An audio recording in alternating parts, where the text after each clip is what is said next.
ابھی ایک آدمی تھا, اس نے موبائل خریدے, بہت موبائل بیچنے والا تھا, اس کا موبائل کوئی خرید نہیں رہا تھا, کئی دن سے موبائل بک نہیں رہے تھے.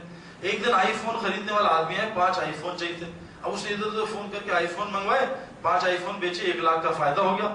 بیوی کو بتایا کہ میں نے آئی فون بیچے, 1 لاکھ مل رہا ہے, میں گھر آ رہا ہوں, شاپنگ کریں گے. اور اس میں نمازی چھوڑ دی. اس نے آئی فون بیچنے میں نمازی تھا, عصر کی نماز قضا ہوگی. اب عصر کی نماز قضا کی, مغرب پڑھی, گھر گیا. اب کیونکہ نماز قضا کی تھی اور آدمی اچھا تھا, اللہ نے دنیا میں پکڑ بھیجی. گھر جا رہا تھا, اللہ نے 3 موٹر سائیکل پہ آدمی بھیجے, گاڑی سے نکالا, پہلے خوب پٹائی ٹھکائی کی, مکے مارے, اٹھا ٹھوک کیا, 1 لاکھ روپے بھی لیا, موبائل بھی چاہے, جا گھر چلا گیا. نماز چھوڑی تھی, اللہ نے دنیا میں سزا دے دی. اگر 2 نمبر ہوتا تو پھر قبر میں جا کے سزا ملتی. تو جب نماز چھوڑیں گے اس وجہ سے ہی آتے ہیں چور ڈاک.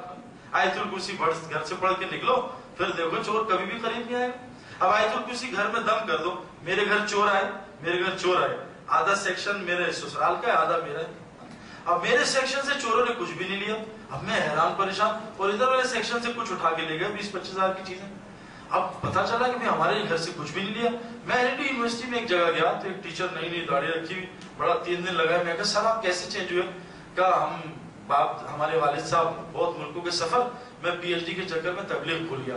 میری ماں کہتی تھی نکل تبلیغ کر, تبلیغ یہ تیری ذمہ داری ہے, تو میں نہیں مانتا تھا. خیر کیا ہوا, ایک دن ہم پکنک پہ گئے, ہمارے گھر چور آ گئے. وہ جو میڈ ہے وہ چور لے آئے. ہمارے اوپر الماری میں چھپا کے اماں نے لاکھوں کروڑ روپے کا زیور رکھا تھا, لاکر بینک میں نہیں رکھتی تھی, سود نہیں لیتی تھی.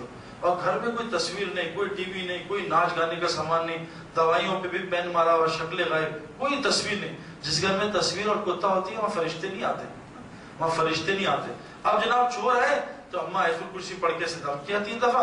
جب چور اوپر لاکر میں گئے, چوروں کو کچھ نظر نہیں آیا, اللہ نے ان کو اندھا کر دیا.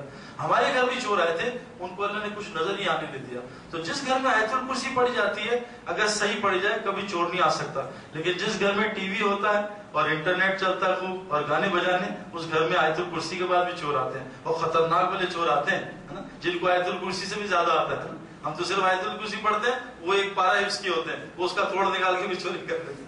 تو آیت الکرسی کا اثر ہے جب گھر میں سے حرام نکلے. اگر حرام نہ نکلا پھر آیت الکرسی کا کوئی اثر نہیں ہوگا. ٹھیک ہے انشاءاللہ. اور کوئی بات بھائی؟